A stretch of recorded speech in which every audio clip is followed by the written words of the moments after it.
Hi everyone, and welcome to my second YouTube video ever. I'm excited to talk to you guys today. Last week we talked a little bit about millennials and that they struggle to find something they're passionate about doing and want to stick with.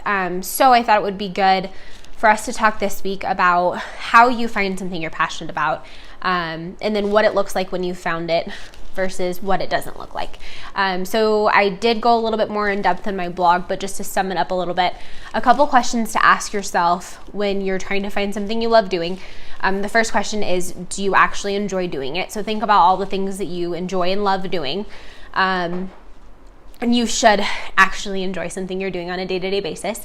The second question is, where can you make the biggest difference in the world? And this could just be a me question, but I just feel like anything that you actually love doing, you want to share your passion with other people and use it to help other people.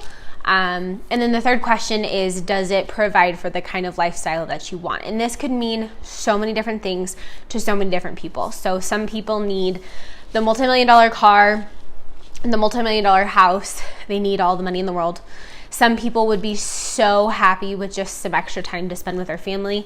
Some people would be perfectly fine living in a pop-up trailer and just taking that across the country and camping wherever. They don't need that much. So think about whatever that means to you, and then think about whatever career you could have to get you that lifestyle. And then next, what are some things that it actually looks like when you find something you're passionate about? Because I think a lot of times we start things that we love and we do them for a couple days, maybe a week, maybe a month, and we quit because it doesn't seem like the right fit. And that's not necessarily the case with finding something that you love doing. It just has to give you a purpose, and you have to stick with it long enough. So what it actually looks like when you find something you like doing, you think about introverts and you think about extroverts, right? The difference between the two is where they get their energy from. So introverts get their energy from spending time by themselves and alone, and extroverts get their energy from spending time with other people. And I believe that whatever you do, when you find something you're passionate about, it should give you energy. Whatever kind of person you are, I think when you find the thing that you're meant to be doing, it actually gives you energy. When you go to work, it doesn't drain you all day long. It doesn't take everything you have. You actually get energy from doing it. I think that's super important, that it gives you energy. I also think that you have to have a lot of fun doing it.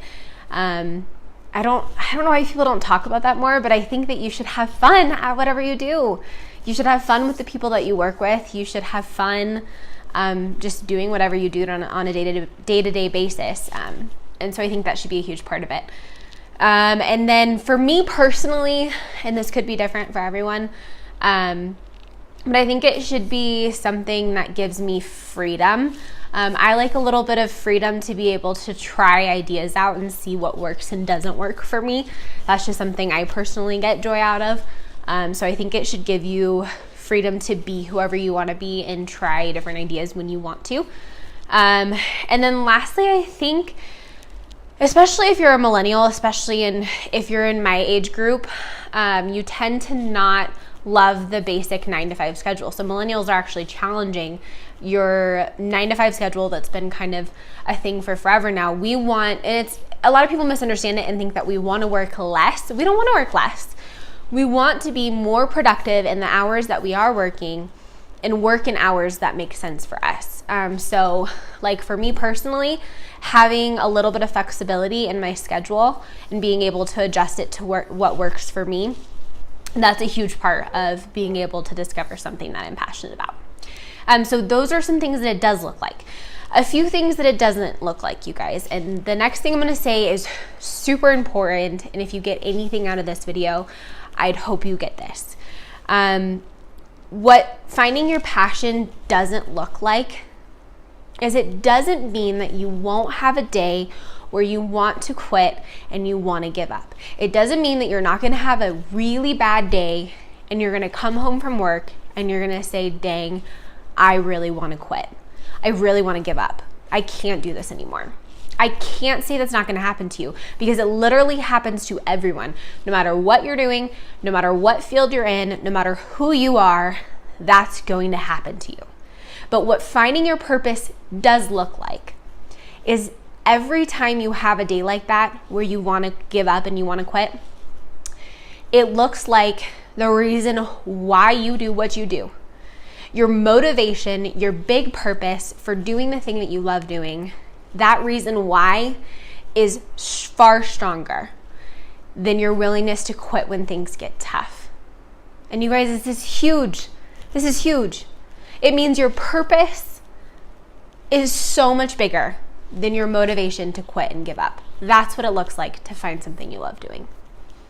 And I also think that finding something you love doing doesn't mean that you're going to be perfect at it all the time. I work with people that have been doing the same exact thing for 30 to 40 years, and they're constantly looking for things to get better at. They're constantly learning and discovering ways to get better at the thing that they've been doing for so long. I think that finding something you love doing gives you a motivation to continue to get better at it. Doesn't mean it's never going to change.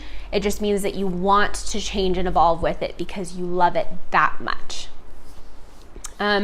So those are my key things. Those are my key things of what finding something you love looks like and doesn't look like.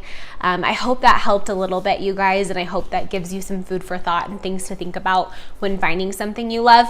And definitely stay tuned. I will post a blog tomorrow, and then I will be back on here next Wednesday with another video.